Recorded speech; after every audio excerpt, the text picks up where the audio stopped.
we're all gathered up here today to discuss some Wicca, to do some Wicca. Ooh. It'll sound a little bit like that. Yeah. So we're going to take a different approach to today's episode. A little bit. I'm going to go ahead and do the history bit that our legions of listeners have grown to know and love, complete with our brief history. I'm going to go ahead and handle the brief history, though, today because Olivia has gathered together a crack team of Wiccans. Yeah. Although I'm not technically a Wiccan. So we have... Wiccan-esque people. Yeah, we're all little Wiccan-esque, right? So today we have Aubrey, Aubrey? Hi. Yeah, I'm new to Wicca. Yep, so we have a new Wiccan. We have Brianna. I'm a Norse pagan, so I'm a little bit more different. I'm different than Wicca. She's a little more different. In the family of paganism. Yes. Though. Yeah, Yes. literally in the family. She's my sister. Yeah, that's different. And then we have me, and whatever I am. Part Wiccan. Part Wiccan, part everything. Other I things, think I'm- yes. Yeah. And as usual, your host. All right. So my name is Rob. Olivia's with us, Brianna and Aubrey, who we just met. And we are going to go ahead and launch into our episode about Wicca. This is part of our Lady Magic series. So basically, after I do our discussion about the history of Wicca, we're going to have a discussion with our team of Wiccans here about the ladiness of Wicca. And then Olivia's going to ritualize with us all, and you can do it at home, right? They can follow along at home. I made sure this ritual is, like, Walmart Wiccan realness friendly. Like... Walmart Wiccan realness. Yeah. Like, I made sure I went to Walmart, and I said, I will not walk out of here with anything for this ritual that isn't from Walmart. I said that really weird, but my point is, this is some Martha Stewart... like, of my dreams, Wicca cooking show is what's gonna happen. You really Martha Stewart this. That's I a did. lot to go into the title, though. Okay, this is Occult Confessions. I don't even, I kind of know. We, the members of the secret order of alchemical actors, do solemnly commit ourselves to a full and honest telling of the history of the occult as far as we know it. You did pretty good, Aubrey, for your first Yeah, we I just, like, chimed in. launched you in there. Yeah. All right. She's been listening, so... Yeah. So, Wicca, with its cult of the goddess, is the definition of lady magic in religious terms. But its identification as a uniquely feminist and matriarchal practice is not so straightforward. Sorry, ladies. The story of how Wicca became a modern religion is a strange and twisty one, even for religions, which generally have unusual starting points. See the crucifixion of a Jew. He went Pivoting there. around, well, I mean, come on. No, that's what this Or is. man sits under tree for 40 days. No religion starts in a normal way. You're right. Normal, just guy going through the street and says, I'm going to start a religion shop. Ragtag group. Well, I guess that's us, though. Yeah. Okay, except for this religion, the religion of the alchemical actors. So it's a strange and pivoting story going around one of the more controversial theories in the world of occult religion, which is that there were pagans back in ancient times and that we have somehow revived their traditions in the postmodern and modern day. Wiccans tend to trace their practices back to, as I'm saying, ancient paganism. Many of them believe there is an unbroken line connecting their rituals to the most ancient forms of worship in human history. You know, druids and that sort of thing. Yep. You guys name other ancient things. Oh, I know a couple of druids, but... That Gozer from Ghostbusters, she was pretty ancient. This is going to be a long episode. But this is a pretty bold suggestion, is perhaps what my levity is getting at. It means that the witches we talked about in our pagan episode, our episode on pagans, orgies, and witch cults, we're sort of picking up the themes of that episode. It would mean that those witches existed in the first place, which is debatable, and that we somehow have been able to recover their practices. Or at least that some form of witchcraft has survived under the radar of Christian authorities through the Christianization of Europe, the Reformation, the Enlightenment, all the way up to the present day. So you're beginning to see the difficulty of this historically. But perhaps it's possible. We're going to work it through. This is pretty much how Gerald Gardner, the founder of what's now called Gardnerian Wicca, it's not an easy one to say, thought it happened. I should have practiced that. He believed that most of the people tried for witchcraft in the medieval and early modern times were unlucky Christians, and that the real pagans were clever enough to stay clear of the Christian authorities. Also a man, just so we're keeping that clear. Yep, Gerald was I'm a aware. man. An important part of what spurred the witch trial movement was a culture of surveillance encouraged by church officials in the 15th and 16th centuries. Neighbors peered through windows and into yards in search of deviant behavior of any kind, which I believe the Literal sisters just do as a matter of course. Yeah, you just go around peering into windows. But we do it as partners, so it's much more efficient. And if you see deviant behavior, you leave candy on the doorstep, isn't that right? Yeah, I mean... You're kind of like the Easter bunnies of deviants. Well, if I had a Tinder profile... You know, that's what it would be. That's what it would be. Anyway. Literal sisters, back at it again. Neighbors might observe a woman who walked naked into her garden one too many times for it to be weather-related. People get so mad when you do that. I know. Or they might observe a man who put unusual statues outside his house that resembled pagan gods, and then later murdered his maid. These are actual stories from the historical record of, medieval neighbor snooping. There was no getting around Europe's nosy neighbors, but you couldn't take an al fresco stroll through the azaleas, let alone practice an organized style of pagan worship with a group of your 13 closest companions, which is Gardner's definition of a traditional coven. Still, many occultists and many scholars believed paganism had survived, and the controversy continues to the present day. Is modern Wicca connected up with an unbroken line of pagan worship going back to the days of the cave woman? This is the question we are setting out to answer here. Can you walk naked through your azaleas? Yes. And is that Wiccan? Yes. Neat. Maybe I'm going to convert today. So let's get this story started with Margaret Murray. You might remember Murray from our episode on the pagans and the witch cults. She was an Egyptologist, and she suggested that the existence of a witch cult in Western Europe worshipped something she called the horned god, a fertility deity. This tradition involved the occasional sacrifice of witches in honor of the god to symbolize the death and rebirth built into the seasonal cycle. So this sort of agrarian tradition of human sacrifice in order to appease the gods. They also celebrated Sabbaths, these witches that Margaret Murray theorized on the 2nd of February, the 30th of April, the 1st of August, the 31st of October. These dates sound like what to us, Wiccans? They're just the Sabbaths, why those? the holidays. Yeah. Because of the cycle. Yeah. Well, it's the Oak King and the Holly King, but that's a whole thing. Yeah. You want to get into that. What I'm looking for is just the seasons, man. It's harvest. Oh, okay. Yeah, so each of the seasons. Yeah.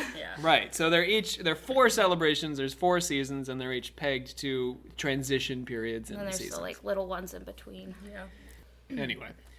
Witches belong to covens of 13 members, as I mentioned. This comes from Margaret Murray. This is something Gerald Gardner picks up and carries on into modern Wicca. She argues that the witch cult involved the worship of Diana, who is it's a Roman name for the virgin goddess of, the moon and hunting and... Good old virgin goddess. Good old virgin goddess. Although we're going to be having a lot of Wiccan sex, so... Oh, yeah. Diana, not exactly an exemplar. Anyway, this idea dates back to the 900s. A document called the Canon Episcopi asserted that women joined the... Yes, that is the official pronunciation. I'm sorry. Episcopi?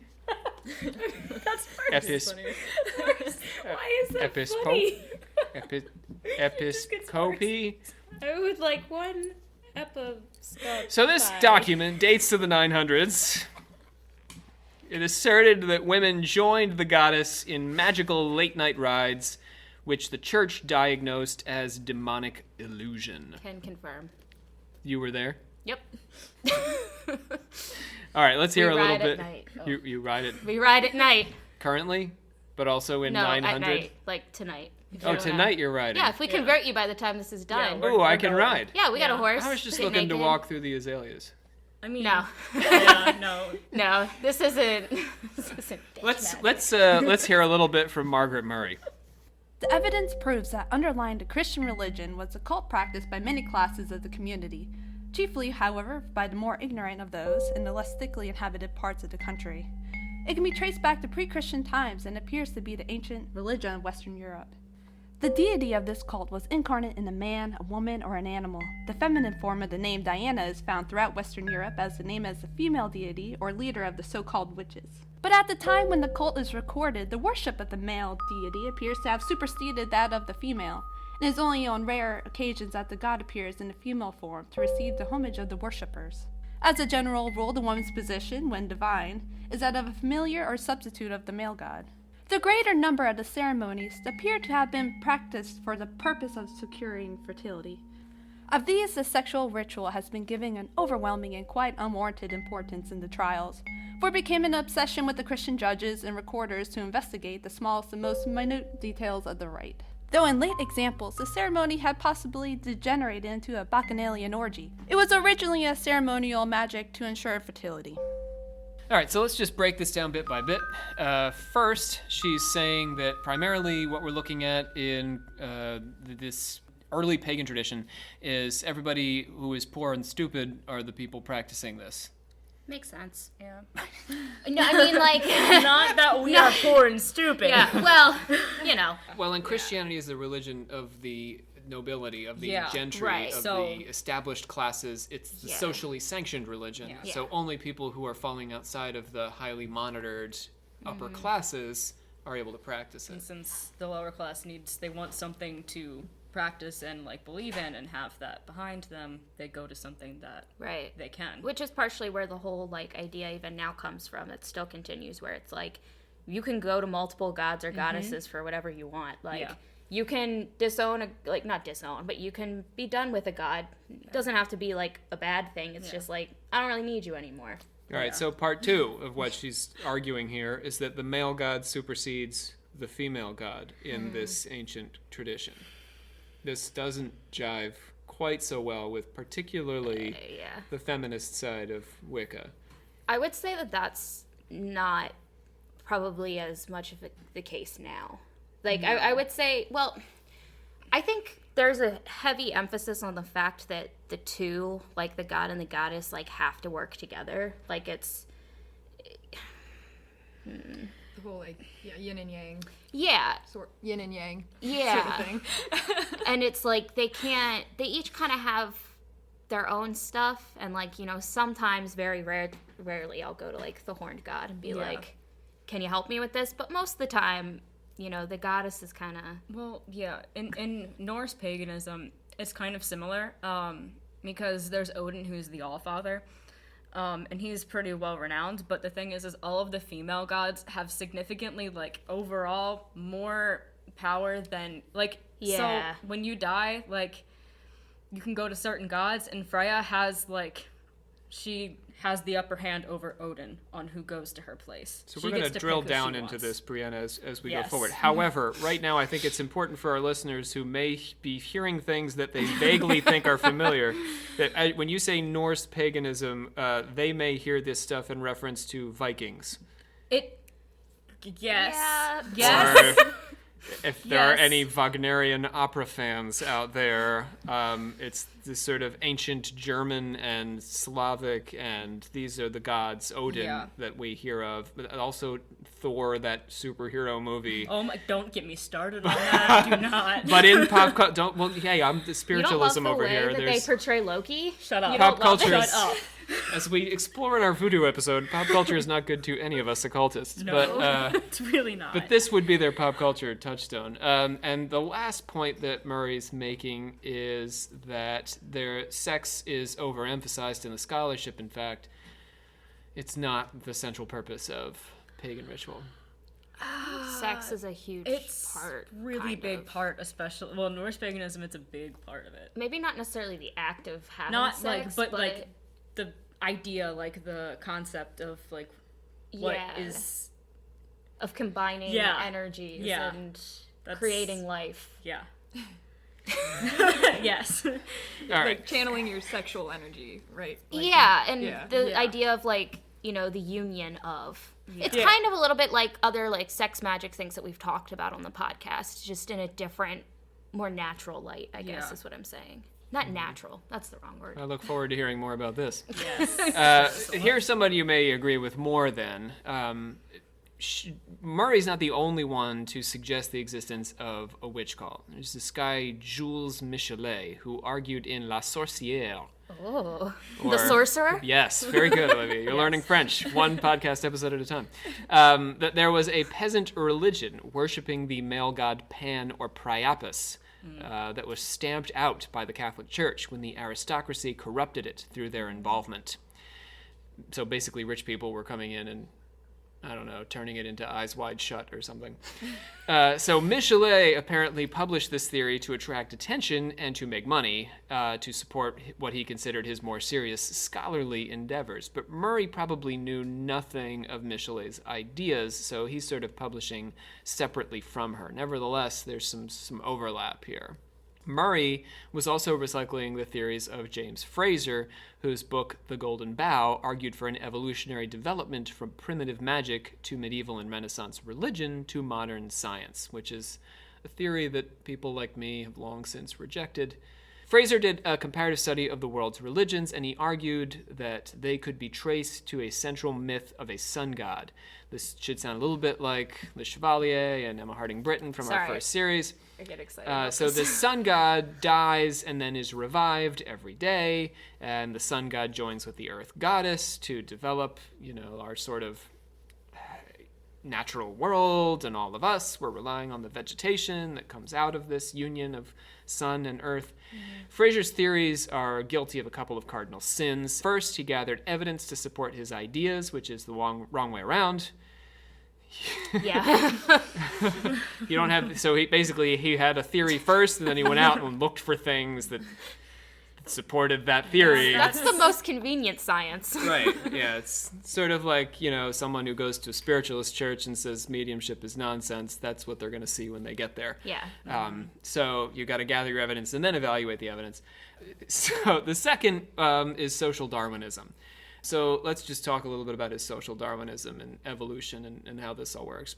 Pardon me, ladies, a little scholarly indulgence. So his social Darwinism breaks down to two basic ideas. First, that tribal cultures are primitive versions of modern culture. In fact, they are not. Tribal cultures are just different from modern cultures, as we have explored at length in this podcast and will continue to explore. Just because we're in modern culture doesn't mean we don't have superstitions or nonsense ideas or really backward, upside down practices. And when we look at tribal cultures and say, well, you guys are doing it all wrong, we have to bear in mind that tribal cultures worked about 30 hours a week on an individual basis. We work in the neighborhood of 50 to 60 hours a week in America to pay for our house and children. Our house, which is generally too large for the family that we have, because we all need to have our own special space, and we spend how much time dicking around on Facebook, achieving nothing and making ourselves feel worse. Like when we look at tribal cultures and say, oh, you guys are all upside down and backwards because you don't have dentists, we really need to look in the mirror. Tribal culture, not in this economy. And that's been a message from Olivia. And the second point is that modern culture has not fully or even cleanly evolved away from what Frazer calls primitive magical beliefs. What we've already said, that we still have superstitions, for sure. Holding your breath as a plane takes off, for example. Any of these little things that we do that we think will keep us safe or protect us are, we haven't evolved away from them. They're just part of what it means to be human. Okay. So Frazer was also highly influential, inspiring the first wave of anthropology's field ethnographers and Joseph Campbell's comparative mythology. So Joseph Campbell, most famous for The Hero with 1,000 Faces. He sort of connects the hero journey of Gilgamesh to Luke Skywalker. Yeah. Saying that, all of mythology follows this sort of pattern of a hero journey. Did and that there are these archetypes. He's drawing on Jungian psychology. See us for a future episode. We'll dig all into this. So, we shouldn't take Fraser's birthday away necessarily, because he did make these contributions. He did, inspire anthropology, inspire comparative mythology, comparative religion, and he was writing 100 years ago. So he was wrong about some things, but... We all are every now and then. Nobody's perfect. 100 years from now, people will listen to this podcast just to laugh at how ridiculous our ideas are, because we'll all have met our alien overlords.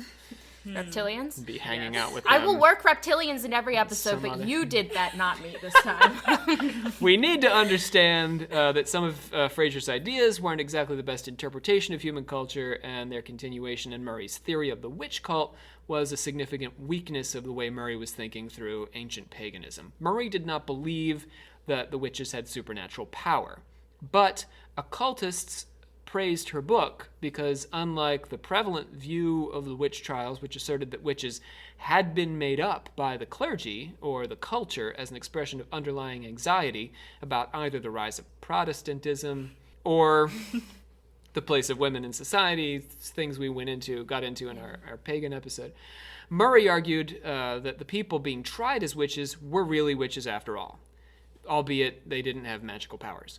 Murray was accused of taking every witch confession and guilty verdict as true, despite the fact that most confessions elicited during the witch trial craze took place under duress.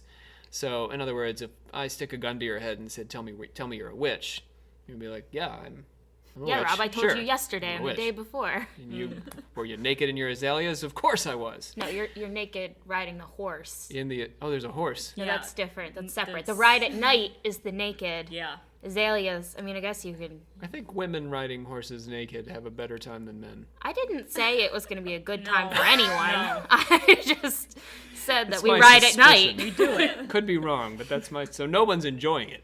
Yeah, we just ride at night. Yeah, we just It's not. do We it. enjoy riding at night. Murray's theories were pretty widely accepted among neo-pagans, despite a fair amount of criticism, even from the first publication of her witch cult. She wrote the article on witches for the Encyclopedia Britannica, so it's not even that neo-pagans embraced her, it's that scholars embraced her theories. And it stayed in the Encyclopedia Britannica through 1969.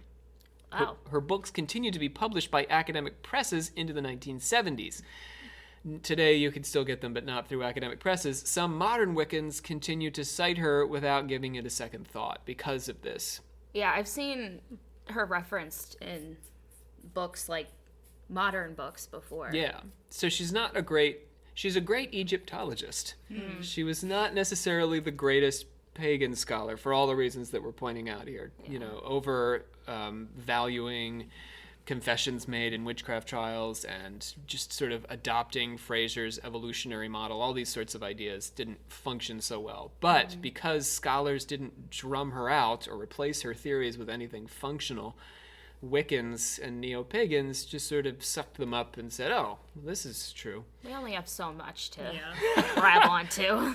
But we are going to dig into this and see whether there is any truth to there being pagans in the ancient world. So, trials for witchcraft or magic popped up periodically through the Middle Ages, but they were almost always for an injury done through magic.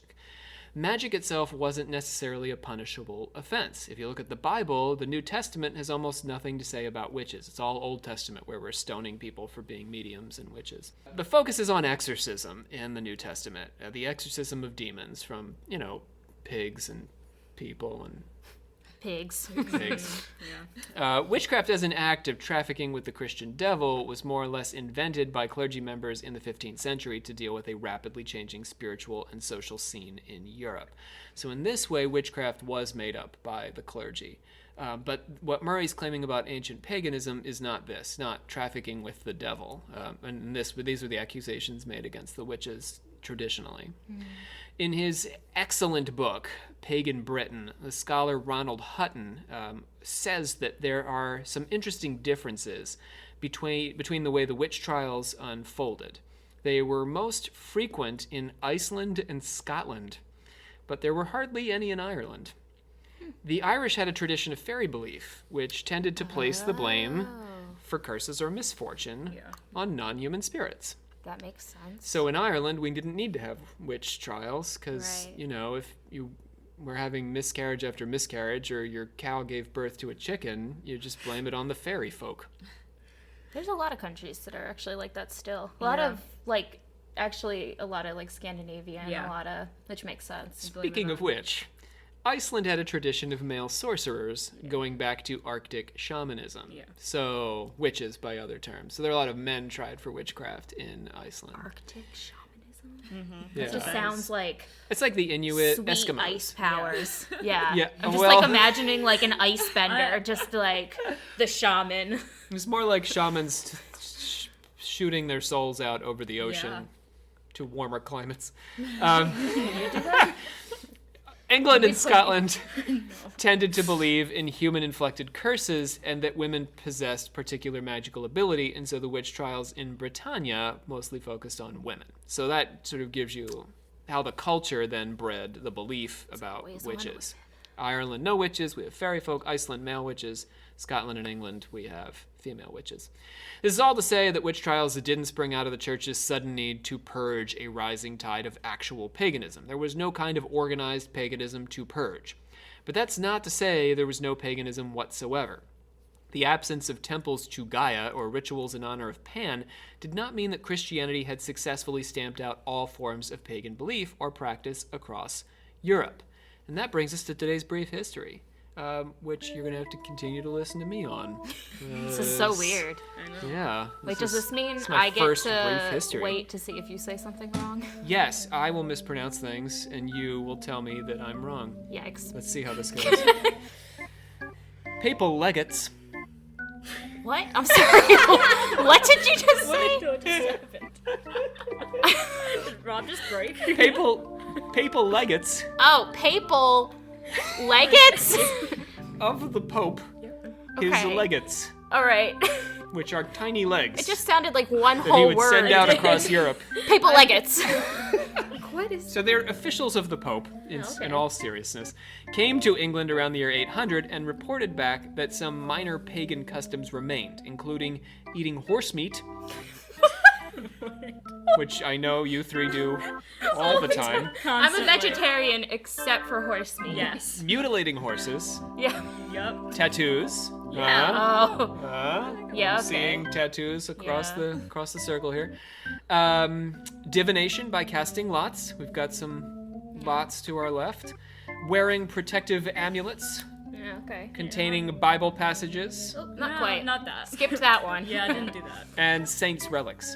No. Well, maybe. I don't know. There is no evidence of an organized oppositional religion so much as individual pagan practices rooted in particular homes or particular people. In the 1500s and 1600s, church officials sought to weed out individuals whose belief ran against Christian orthodoxy, but were unconcerned with any organized movements except perhaps the Lollards, who were the furthest possible thing from pagans. The Lollards? Yeah, They sound.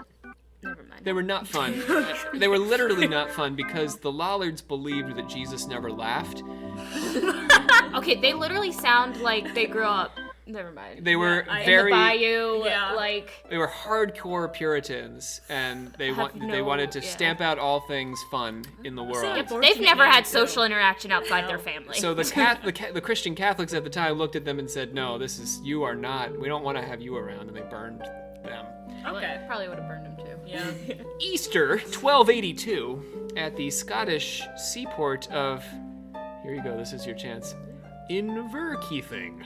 I love Inverkeithing. Inverkeithing. Inverkeithing. Inverkeithing. I don't know if we've gotten any Scottish listeners yet, but I look forward to them letting us know about I that. live in Inverkeithing. I love Scotland. I've spent some time traveling the country, and I cannot pronounce any of I'm trying to think. any of the Inverkeithing? signs, any of the names of any of the Inverkeithing. places. Okay, Easter 1282, in this little Scottish seaport, a priest danced around a statue of Bacchus with a group of girls, carrying a wooden set of male genitals. Wait. A wooden set of male genitals. Is Yes. this like the first dildo? Like, what are we talking Well, here? probably not the first. Like a wooden. I doubt that's the first. Yeah, you're But right. it's in the history of dildos, yes. But it's wooden? Yes. They didn't actually. Will you polish that down? Anyway, the following Easter, I'm not a woman, It so has to be very polished Very down for me to polished. put you can a wooden. smooth it, you can shellac it. I'm still not risking. I don't care how shellacked it is. Witchcraft is not gonna solve splinters up my yuha. Yuha. I think we may keep the family-friendly rating. The following Easter, he was knifed to death in the night. Then in 1351, so that's some suspicious turn, pagan yeah. activity, yeah. Yeah. In 1351, a group of monks in North Devon set up an altar to Mary, but the Bishop of Exeter saw her as more of an unchaste Eve or Diana. The monks may have been divining futures and offering love charms. In any case, the bishop had the place destroyed. Sounds right. Then in 1656, a group of Highlanders in Scotland were scolded for sacrificing a bull. Don't do that. Walking sunwise around some ruins, sunwise, and sticking their head inside a stone to discern the future. Can't say I used that one. I don't know. It sounds like my nightly. Then in 1678, there's a report of Clan Mackenzie sacrificing a bull at a healing shrine to cure an ailing grandmother. Italians had a tradition that believed male or female children born with a caul, called benondati, feels pretty good, Yeah. Yeah. no scolding so far, had the ability to project their spirits at night. So if you were born with a caul, you could project your spirit at night. Oh. Well, I feel like I've read about this Yeah, I before. think I have to. The male benondati would do battle with witches, or manondati, who sent their They went spirits to harm crops and livestock. So the benondati were like these righteous protectors of the Italian countryside. As the witches sent their spirits out, you would send your benondati spirit out, and you would do battle in the sky. That's intense. It really is. Calls were generally regarded as good luck, but traditionally they were a sign of protection against enemies. The benondati souls left their bodies in the shape of cats, mice, or butterflies and wielded fennel as a weapon against the witches, who wielded sorghum. Well, the butterfly is probably not going to be as successful, but A butterfly with fennel. Another story. I stand corrected. The female benondati would consort with fairies at great feasts and learn who in their community would die in the coming year, just so you know. When they weren't doing spirit battle with the manondati, the benondati were said to possess magical healing powers. The Inquisition would ultimately roll up all these anti-witch warriors with the witches themselves in an effort to purge pagan belief entirely from Italy. Some modern Christianized holidays and festivals continue to bear the mark of ancient paganism, giving gifts and hanging greenery around the house at Christmas time. Don't even get me For started. example, right? I'm about to It's get real heated. nothing to do with the birth of Jesus or a bunch of, I don't know, guys walking across the desert with frankincense and myrrh. The maypole, another pagan custom, lighting fires at the midsummer solstice. And last but not least, gathering at the start of winter to feast, divine who will survive the bleak months ahead, and mock the powers of death and cold who loom on the horizon, which is what we today call Halloween. Zoe. Samhain. Just. And that's a brief history of European paganism. Yay, Rob! Oh, I get applause. I I've forgot never we were got doing a applause brief before. history. Yeah, I did too. Yeah, we got so caught up. Yeah, it was so much fun. So Hutton says that pagan gods did not survive the rise of Christianity in Britain, but as these examples show, many rituals, ideas, and festivals continued into the Christian era, either absorbed in Christian practices or as superstitions. These included spells, charms, and other sorts of magical remedies. Where is Stonehenge? England. It is in England? Yeah. Been there. Stonehenge was made to align with the summer solstice. Yeah, there's in Scotland they I have think mini so. Stonehenge. They have mini Stonehenges, little stone monuments Yeah, I was just that are thinking many about thousands this. of years old. I Seems- visited one on an island. The name escapes me. It's like a mini Scotland. This island. Yeah. They have good cheese. Huh. Yeah. It's not a podcast episode if we don't talk about cheese. True. You looked at real estate I there? think so, yeah. I've always wanted, Scotland's like where I've always Do you know the wanted to name of the live, island? Ultimately. No, I don't remember. I was just looking It's up, off like, the Isle cool of Skye, Oh, anyway. maybe that's where. You looked in the Isle of Maybe I looked Skye? in The Isle of Skye is But I beautiful. was like looking at maps trying Yeah, to find like strongly suggested. The French love to vacation in the Isle of Skye. So as you learn your French, you can go and hang out with them. I did just test into French too. Neat. I might be screwed, but it's fine. Just give me a call. For example, Murray observed instances of naked females carved on castles and churches with legs spread. The churches didn't spread their legs. There The were women on the churches Word. spread spreading their their legs. legs. carved women. That's the kind of tagging I can get behind. Yeah. While Murray believed this was a sign of an enduring pagan tradition, it's actually more likely that it was a holdover belief that the display of women's genitals warded off misfortune. There you go. Neither theory is proven, but the latter is easier to swallow than that those carvings are evidence for a whole organized system of non-Christian worship carved on the side of Christian temples. So you're saying if I just walk around flashing people my genitals, it's really just for their own protection? You'll be warding off evil. I would count it a compliment to my protection against, or maybe I would be worried that you see evil coming, It's like, sneaking up behind oh me. shit, Olivia, she flashed me. I gotta, where's my wife? And then I'll hear evil scream and run the other Yeah. way. Yeah. You're welcome. Okay. We ride at night. Another possible holdover is like the Benedati. The labyrinths, there's labyrinths found all around Europe. Maybe you saw these on your real estate search, Aubrey. Oh, here you go. The You were talking labyrinths. about labyrinths I wish I earlier. did. That's a little Mine's a different. different labyrinth. Oh. It's a ritual.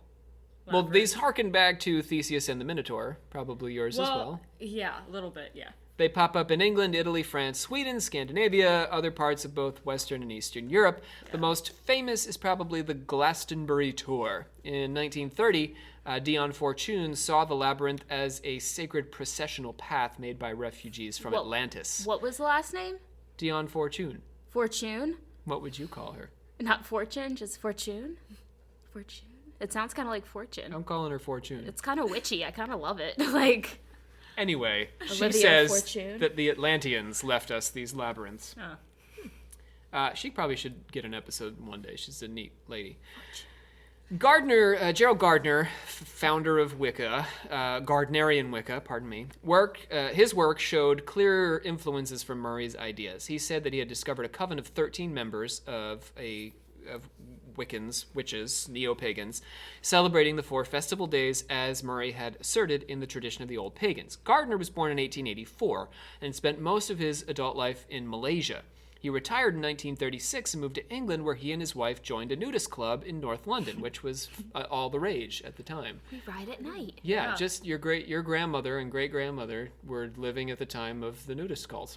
That's beautiful. Nudist club, sorry, no cult, just club. Because there's Club no is- other rules. Yeah, it's more Just laid get naked. back. You don't have to keep it a secret You don't have to or worry about anything. have to expel anybody or shame anybody. Just get naked and all is well. With the advent of World War II, Gardner moved to Highcliffe, where he met members of a Rosicrucian order. Ooh, they're back. Ah, they're back again. And in 1939, he was initiated into a coven of witches, or so he said, practicing Wicca, or the old religion. No one knows if Gardner really was initiated into this coven or if he made it up. There's a story that Aleister Crowley had been offered initiation into a coven of witches decades earlier. Olivia's Sorry. fist pumping vigorously. I just love it. Yes, Aleister Crowley will get an episode one day. He's one of the major figures of the occult revival, but we're saving him for our Black Magic series, which is couple series ahead. That episode's just giving me screaming. But Crowley refused to join the coven because he didn't want to be bossed around by a bunch of women. Makes sense. Sounds like him. Gardner knew Crowley and was admitted into Crowley's Ordo Templi Orientis in 1946, just a year before Crowley died. Gardner's association with the OTO, the Order of the Golden Dawn, and the Freemasons gave early Wicca its heavy ceremonial feel, including the use of robes and daggers and cups, which we're all planning to use today, right, in your ritual. Well, not quite, but There are some opinions about that here. Walmart versions of robes, daggers, and cups. Yep. In 1952, stories circulating of a group of witches performing ritual magic to repel an invasion by the Germans surfaced. Women played an important role in the magical Battle of Britain. I love this, the magical Battle of Britain. that's amazing. And one of them may have been responsible for indoctrinating Gardner into a witch cult. Dion Fortune, who we just discussed in connection with the Atlantean Labyrinth, had her own crew of magical world warriors. So the magical Battle of Britain was essentially occultists and neo-pagans using magic to counter the Nazi occult influences that were physically and psychically assaulting the island. Anyway. Huh. Fortune's mother told her that as a baby, she had died in her arms and come back to life a little while later, looking at her with the eyes of a different person. She had her first visions at the age of 4, and her family published her first book of poetry when she was 13. Something What? Can we, she needs to slow down here for I a have to, minute. digest this for a very second. wealthy woman. My child will write brilliant poetry, I'm sure, but I will not be publishing it. But how old was she when her mom was Independently. like, you died as a baby in my Yeah. arms and came back with Well, the they're eyes of a publishing her different poems person? at 13, so I think they're telling her as soon as she can understand what those words mean. As soon as she Perhaps dies and earlier. comes back, you just died and came back. Those were her Just first keep words. saying it. I died. But I'm back.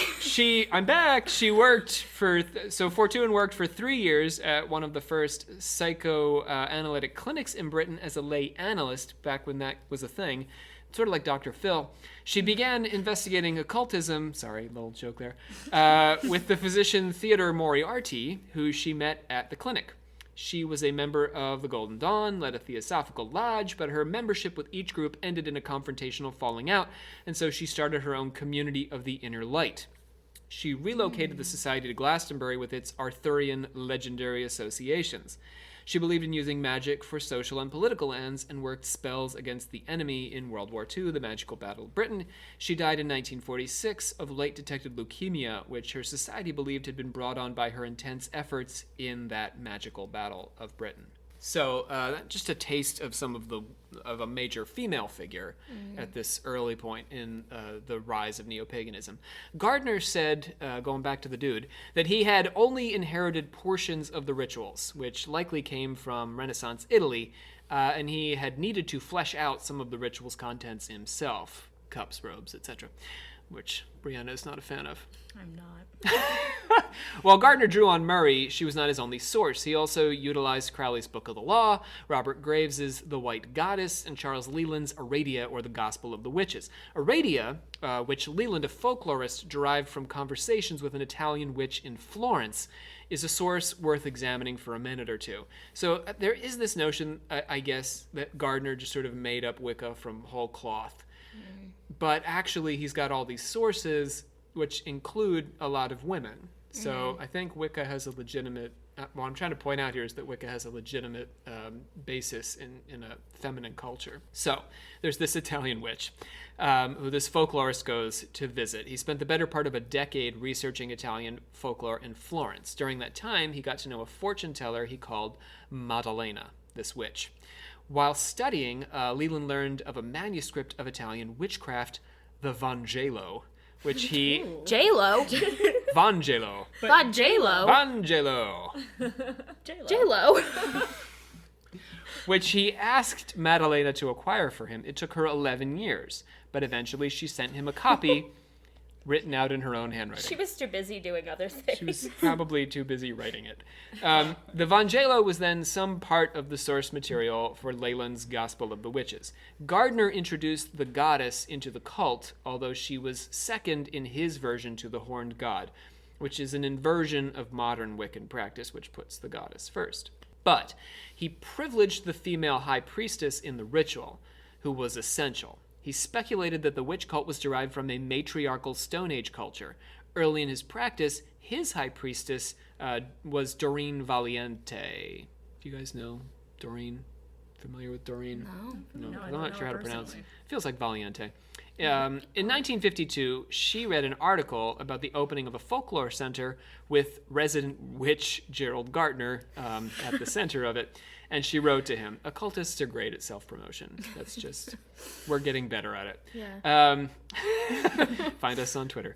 After gauging her opinion on ritual nudity, so he was like, how do you feel about getting naked? And she's like, yeah, it's all right. Can concur, yes. He admitted her to the coven in 1953. She recognized that Gardner had placed a lot of Aleister Crowley's practice into Wicca in his Book of Shadows, and hoping to distance the movement from Crowley's band of occultism, which, probably not a terrible idea, Olivia will even admit. Yeah. I mean, She rewrote much of the Book of Shadows. Gardner's hunger for publicity, coupled with his admission of 2 new younger members, Jack Bracelin and his girlfriend Daeonis, turned Valiente off. She tried to rein Gardner in, but he published a new set of rules for the Coven, limiting the High Priestess's power, sort of vengefully, and she left to form her own group, splintering the movement. And I'm going to sort of close out our history there, with the caveat that if you would like to know, we're going to talk now to our Wiccans about their practice and what they believe. But there are folks who publish on Wicca if you'd like to go out and find their stuff. Starhawk, Silver Ravenwolf are just... oh, I have one of her books. Oh, cool. Yeah. So there's a couple of the major figures. There's a bunch of others, but we're thinking in terms of lady magic. So these are our some of our prominent ladies of Wicca, and they do tend to cite Murray and use Murray more or less uncritically as a source. So caveat there. A lot of people also still read Gardner's stuff. I see it all over the place, in shops and stuff for Wicca. And you've got Valiente's reinterpretation. So I guess what I'm charting, the takeaway from the history of Wicca is that there's a complex relationship with women, and there's a complex relationship with historical paganism. It's not true that Wicca has just revived ancient paganism as it was. But it's also not entirely true that Wiccan and neo-paganism have made up ancient paganism. It did exist. There are instances of people practicing pagan rituals and pagan practices, doing pagan things with wooden phalluses and stuff through the history of medieval and early modern Europe. So that's all there. So I guess, as usual, it's complicated. And then when it comes to women, it's true that Gerald Gardner is essentially responsible for bringing Wicca into the limelight, to borrow a theatrical term. But it's also true that major women like Maddalena and Doreen Valiente served a significant role in shaping what modern Wicca is, and Margaret Murray, to a large extent, who was imaginatively interpreting what a witch cult might look like, but nevertheless serves as a source for Wicca.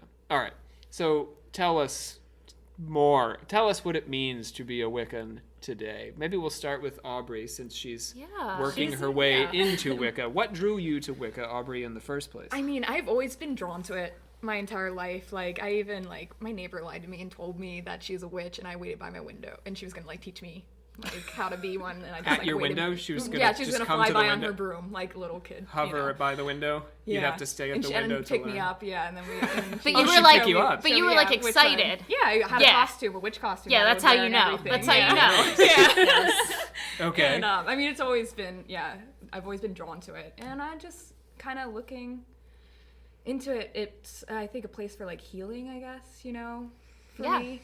And, just self-reflection right now. Yeah. That's the best way to start, though. Yeah. Yeah, definitely. I mean, honestly, that's the way you continue as well. It Right. never stops. Yeah, right, exactly. Well, so if you don't mind, Aubrey, could you tell us a little bit about what your practice looks like? I'm a performance scholar, after all. I'm interested in the way people ritualize and practice their beliefs. It's not very ritualistic yet. I'm still trying to, I guess, figure out what works for me, because I've never been religious or anything. So this is so new to me. So more than anything, it's just I'll light some incense or take a bath with some sort of a thought in my head, an intention, and With an intention. Yeah. So you don't have to tell us your personal intentions. You can if you'd like. But could you just give us an example of what an intention might mean? It's I guess kind of like a goal, your thought, something that you want to work towards. At least that's how I use it. Yeah. So you're putting it out in the world. Yeah. Just through your own energy rather than yelling. So you're imagining putting that intention out. Yeah. There's some sort of you psychic energy kinda that comes visualize out of it. you. Yeah. Yeah. And that might draw this back to you. Okay. Yeah. All right. Sounds about right. Yeah. Bree? Well, I'm not a Wiccan, but I am a Norse pagan, and so beliefs do, it does differ a bit, because in Wicca you can do a lot of good. Yeah, I'll probably talk about that Yeah. next. But Norse paganism, it's a mixed box. of things. So I personally practice a lot of divination and sleepwalking. Not sleepwalking, dreamwalking. That's what I meant to say. I was going to say, that sounds dangerous. Well, it is. You did used to sleepwalk. I did used to So sleepwalk. you're literally out in the azaleas. I am out in the azaleas, yeah. But not actually you. Not actually me, Oh. astral me. You astral Yes. project. Yes. You astrally project. Yes. Okay. Which Our can- listeners are familiar with astral projection. It can be really dangerous, depending. There's a lot of like lore and thought into like people going into comas because of it, because they get stuck.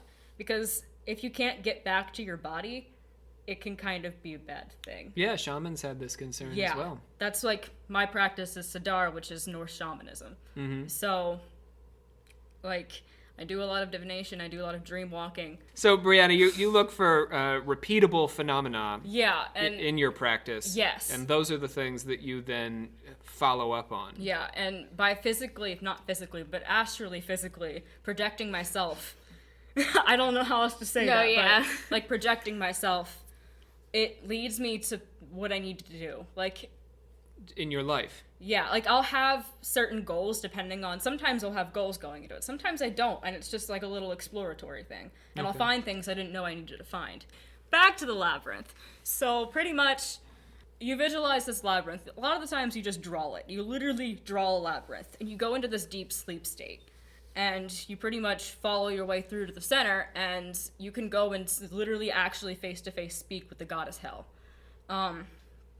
You don't necessarily actually see her, but like she is there, and she will actually like commune with you, and it's a really interesting experience. Like, I don't know how to describe it, but that's where the labyrinth ties into Norse mythology, which I find very interesting because there's labyrinths everywhere. So, can you relate this to something like pathworking, visualization? Yeah, It is yeah, like path yeah, working. Yeah, yeah. it feels like pathworking to me Yeah. of a different sort. Yeah. With a very specifically delineated Yeah, you go to talk to her pantheon. about something. Yeah. Yeah, Well, and pathworking doesn't necessarily have such a yeah, elaborate system of yeah. gods You to have interact with. Yeah, that's true.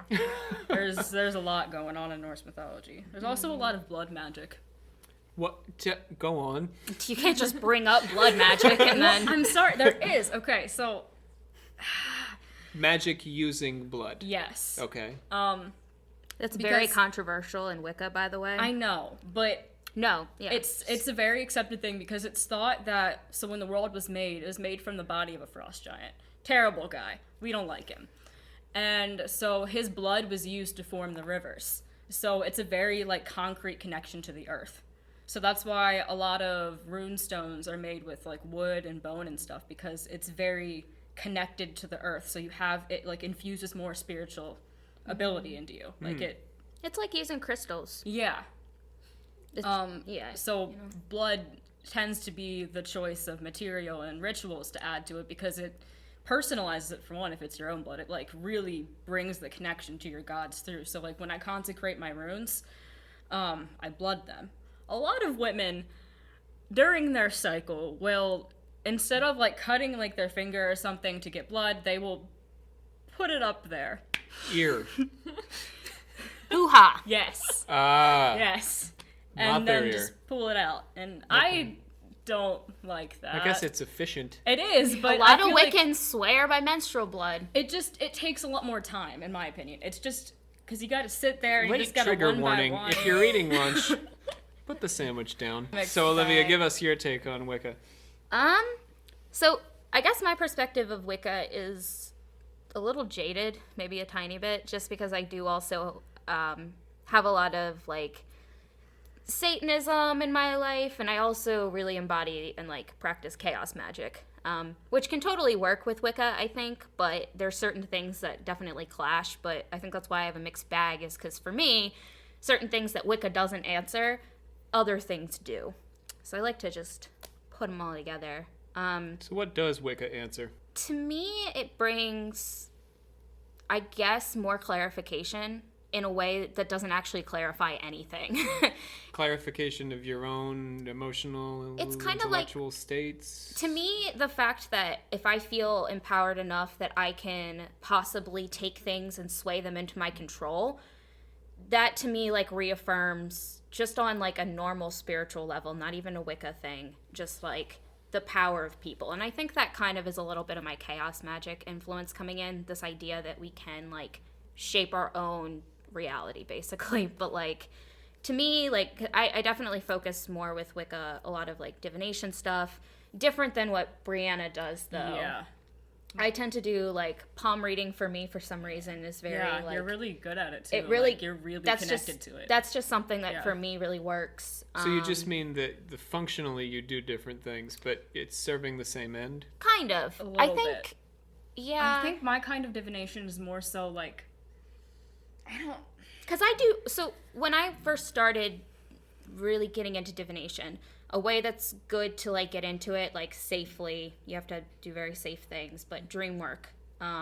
Because in your dreams, that's where most likely other things can come talk to you. That's where other versions of like yourself kind of, like if you go with like past life ideas and stuff, that's where you connect with that. Your guardian angel, if you believe in that. A lot of Wiccans believe in angels. It's a sounding spiritualist as well. Yeah, it's very like, that's how things can easily come to you because your mind is kind of, you know, like you're in a different state. So a lot of like, if you want to do spirit work, that's a good way to do that. It's a good way to connect with yourself. Like I find that I can answer questions for myself if I put myself in the right place, like with sleeping. Yeah. It's such a hard question. That's all right. I think some themes I'm hearing between you all is there's a like exploration of sort of the inside, the interior of your own Yeah. deep psychic existence, but it also correlates to some of your experiences outside, or that's the intention that Aubrey can put that intention out. Yeah. Or that Brianna's going to discover something through that interior exploration that reflects on the wide world, and that Olivia, you were able to achieve some control over your life circumstances, not just how you feel about them. Or at least I can get like some type of verification from the earth being like, you know, you're either going in the right path or you're going in the wrong path.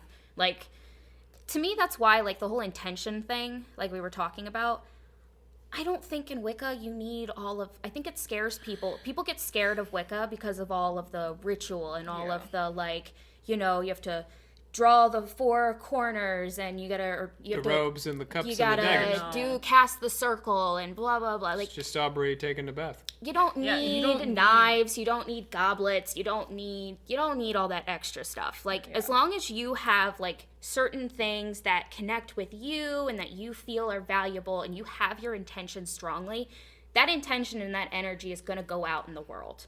Yeah. So, you know, which is why I mean Wiccans believe in do no harm to none. Which is where I have some issues. Do no harm to none. Oh, sorry. Do harm to none. No harm. Sorry. On that note, Olivia is going to walk us through a Wiccan ritual. Give me one though. Oh. All right, Olivia, so everyone's taking a jar here. Yep. So once you have your jar, we're going to put some shit in the jar. It's literally this easy, guys. It's like cooking, but not.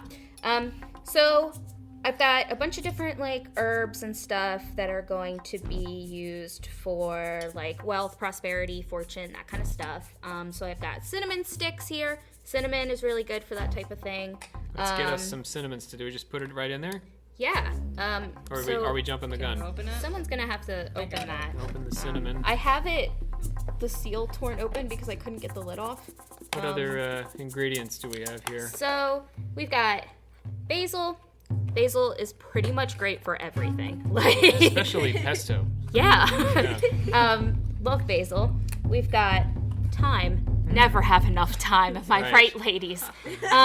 So Right. thyme is like super powerful for wealth, which is kind of ironic and weird and cryptic if you think about it. I like using Can you explain that? the joke that I just made that was really bad, or Oh, it's a pun about the word like time? time and money. We Because don't have time is enough, money. Rob. Yes. Right. All so I right. think that You makes sense. That's You want a cinnamon stick? Yeah, would you like might one. have to break it in order to fit in the jar because they are Does kind the of big. top have to? Favorite Does it have to activity. close? The jar. Yeah, Okay. Thank you. Correct. you want it Got to it. close. Cool. So we have Look at some this time. one. We'll pass around some time. Can Time you stop jokes. with this joke? I'm sorry. Is that a Pass the pun? time. I don't understand I don't these know. I'm puns. trying, You Rob. can't pass time around, Einstein. Can I have more than one? Yeah. Woo. Girl, throw all that cinnamon in. I like cinnamon sticks when I'm working with cinnamon. Well, yeah, but because cinnamon just gets Thyme everywhere smells good. otherwise. I don't think I've ever smelled thyme before. Okay, I hate this joke. I hate this joke so see, much. I'm telling you guys. Okay. I wasn't necessarily trying to She make was a joke. referring to actual time. As we're Thyme. passing around stuff, I have some ground ginger. Preferably, I like dried, like actual chunks of like the ginger root, but you know, Walmart thugging on a budget. Here we go. Can I have more time, please? Oh, sure. You can't ask for more time, Brianna. So then, allspice. Allspice is like super lucky. They used to do this thing where they would take like 7 allspice pieces and they would like attach it to their clothing, and then every day you take a piece off. It's supposed to be lucky. You almost hit me in the face again. You take 7, and so every week you would re-up your allspice. Yeah, you could, I guess. And then nutmeg. Nutmeg is really great. If you want to go gambling, take nutmeg or ginger. Just like a lot of times people will put it on their shoes, like dust a little bit on their shoes before they go into a casino. Oh hell yeah, I'm gonna do So that. there's that. And then Thank you. the other thing I have is bay leaves are really great for any type of jar, any type of spell work, especially if you want to do something as simple as writing your wishes or your goals on bay leaves and then burning them, keeping that in a jar on your altar. I do that a lot. Or if you're making a soup. So you're coming at my time jokes, and you're over here. Making a soup. Yeah, so like Brianna, what she wanted to do with the bay leaves is she wanted to draw some of the runes that she ascribes to wealth on the bay leaves. So Yeah. it doesn't have to be anything I I'm crazy. have heavy on this ginger. Is there a pen? All right. So I feel I like don't children have are a a- gamble. Pen? Pen. So Thank you. the other thing that you would want the to put in allspice this came jar is That's probably a sign I should use more. yeah, there you go. Coins, silver or gold coins would be good to put in here. Anything that you're going to attribute in your mind or with your intention to like wealth and prosperity. So you like I would put certain crystals in there that I would ascribe to that. Jewelry that you might Oh, here, I brought this ring that my There you grandfather go. wore when he was counting cards in blackjack. oh hell yeah, that's like perfect. Because what you would do is, because you weren't allowed to count cards, his hands were much bigger than mine, is you would wear different jewelry so that they would confuse you. So there's a lot of little cheap rings that he would buy. This is not an actual diamond. He would switch them up so that his hands always look different to the dealers. That's like perfect. So anything like that, like lucky things you have, clovers. Brianna's doing some writing four-leaf on her bay clovers. leaves there. She Yeah, I'm writing is. runes. I Um, wrote 3. So even if you guys, if you wanted to write on your bay leaves, you could literally just write wealth or prosperity or, money if you want. It's really, it's free game. Or cheese. Cheddar. Cheese. You Yeah. could write that. Cheddar. So you could also, Babies, Rob, thank you. Things because you have to write all I the gotta write foods, all all the this cheese. Jerry products you'd like to attain. Yeah, I so- wrote fortune on mine. yes, that'll do. That'll do. So once you have your jar done, you're going to, preferably what you would do is that you would charge this in the moonlight on a full moon. We had the full moon yesterday. That So, explains a lot about my day yesterday. yeah. So typically, like, a lot Wolves of, everywhere. yeah. Just dodging them in the street. That's Well. interesting. Yeah, that's a normal full moon for me. What if True. I spell my words wrong on my bay leaf? As long as your intention is there, it does not matter what you put. All right. As long as you have a super strong intention. So, How about these candles here? yes. So what we would then do is we would. I don't have a lighter. I don't That's either. good because I don't know that fire code allows Yep. us to light So- these in the theater. What you would do, and everyone can take this home too. You would take. I just got white candles. You would light the white candle, and then there's going to be a little phrase that you would say. Put all your thoughts about how much money you want, all of your fortunes, yada yada yada. And then you're going to say, by the green of the earth, air, water, and fire. By the green of the earth, air, water, and fire. May the moon's light attract the wealth I desire.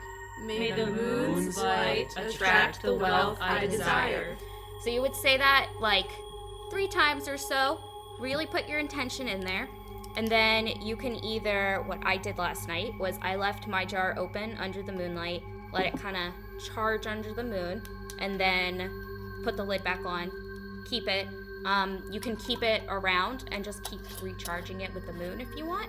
Or there's some people will, as they like progressively gain wealth or whatever they did the jar for, will take items out. So that's kind of a way of like disassembling it safely. So yeah, You have that's to it. take things out one at a time. If you dump them all out, you're in bad shape.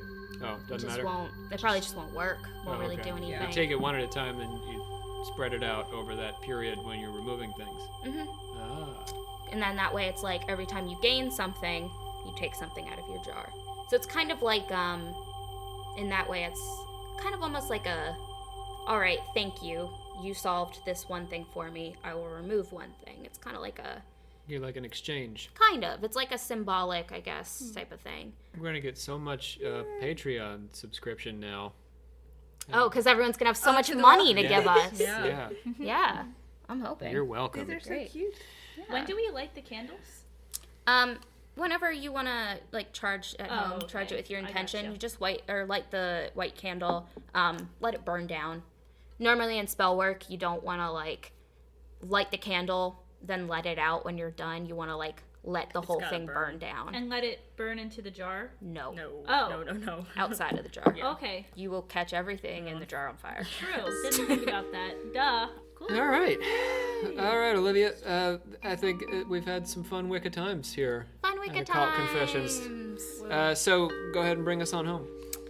Are we adjourning? I think it's time to adjourn. Oh. Would you like to make more crafts? Or Martha Stewart Wiccan crafts? Or Martha Don't we Stewart? always want to make more crafts, No, Rob? still, I don't have my Snoop Dogg. Are you my Snoop Dogg? I guess. Weird. Oh my god. Okay, well, we hereby adjourn and declare closed this secret meeting of the Order of Alchemical Actors until such a time as we get together and do it again. You've been studying. Did I butcher that again? That was pretty good. All right, I Yeah. went with my intuition. Ah, your Wicca senses are open. Ooh. We encourage you to visit and subscribe to our podcast if you enjoyed this episode or have enjoyed previous episodes or look forward to enjoying subsequent episodes. Or if this ritual actually works for you. Ah, yes, then you at least owe us a subscription. Also, visit us on Patreon where you can click on donate on our website. That's occultconfessions.com. Give us $1 a month. It will encourage us. All we need is a little encouragement to keep us going here. We thank you for listening. Joining us today, we had Shannon playing Margaret Murray. And Savannah and Shannon jumped in at the end for our ritual here. Yeah. And we had Aubrey, Brianna, and Olivia as our resident Wiccans today. My name is Rob Thompson, a professor of the occult and your host here on Occult Confessions. Join us next time as we conclude our series on Lady Magic at long last by bringing our discussion full circle and considering the Lady Magic of poltergeists. Dun dun dun. So ready. We'll hear you next time on Occult Confessions. Bye guys.